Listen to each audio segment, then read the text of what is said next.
Yay! Still sticking with the basics. I'm sorry. We will get to more of the fun things very, very soon. So, for this video, I'm going to show you how to do a slip stitch.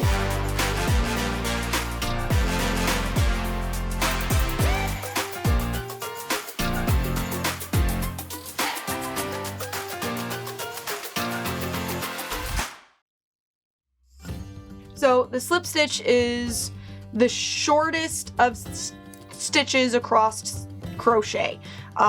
It's super easy. It's almost as easy as doing a chain stitch. It's just, I don't use it very often. I use it more for like decorative things because it is a very short and honestly a kind of tight stitch. But it's super easy, so I'm just going to show it to you real quick, and then we're going to get into the nice nitty-gritty, more fun things. So again, trusty crochet hook. Again, I am sticking with my 6mm, and yarn, still using, because it's just sitting here, my Lion Brand Mandala. And also what you will need are some stitch markers. I like to use pretty ones. I have a stitch marker problem, if I'm being honest.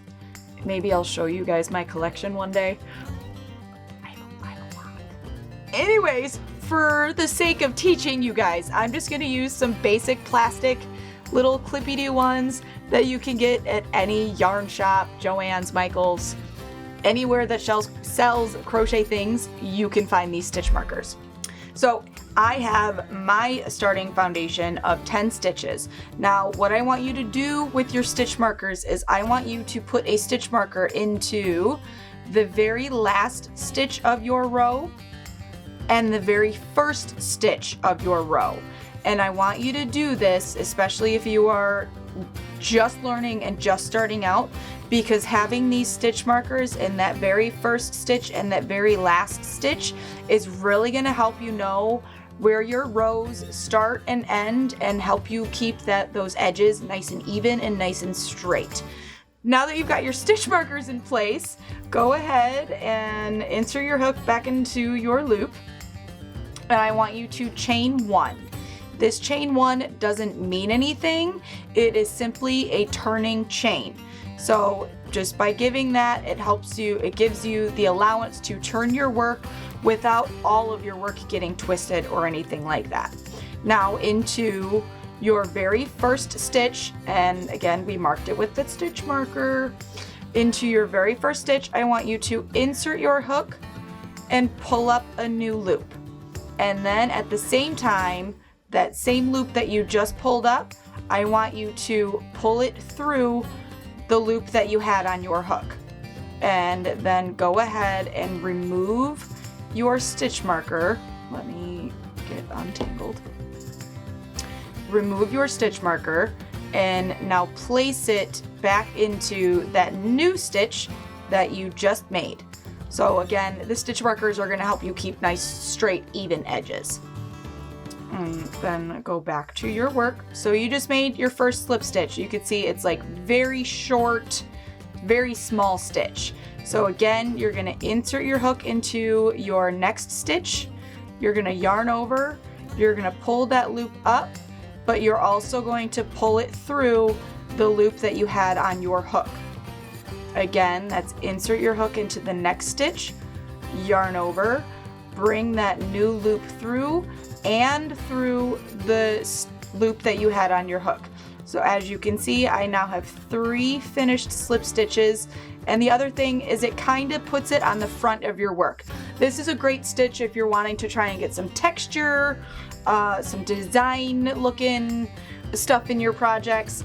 I personally don't use it very often. I have a different stitch that I prefer to do, which yes, of course, I will show that to you later. But for now, the slip stitch is what we're working with. So again, you're going to insert your hook into that stitch, yarn over, draw up a new loop, draw that same loop through what was already on your hook. Insert, yarn over, pull through the stitch, pull through the loop. Go ahead and finish that all the way across.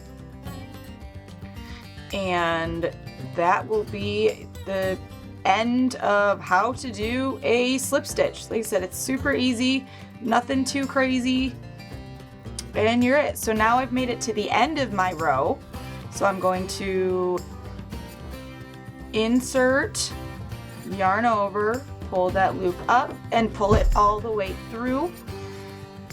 And that is the end of my stitch. So I am going to replace that stitch marker into that last stitch.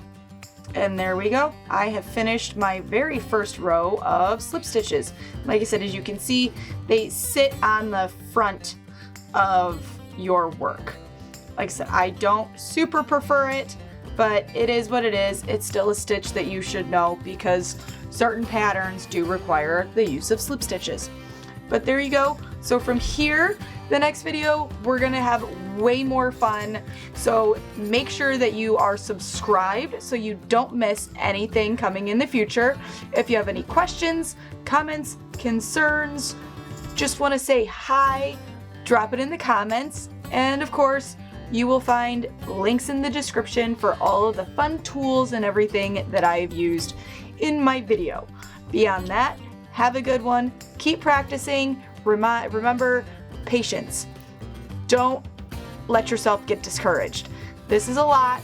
It does take practice. Crochet is not a skill that you can just magically learn overnight unless you're some magical yarn wizard, fairy queen that I'm not aware of. Are you? But yes, it's gonna take practice. So allow yourself some grace to learn, and we'll get there. Like I said, I'm here with you every step of the way. So go ahead, practice, and I will catch you in the next video.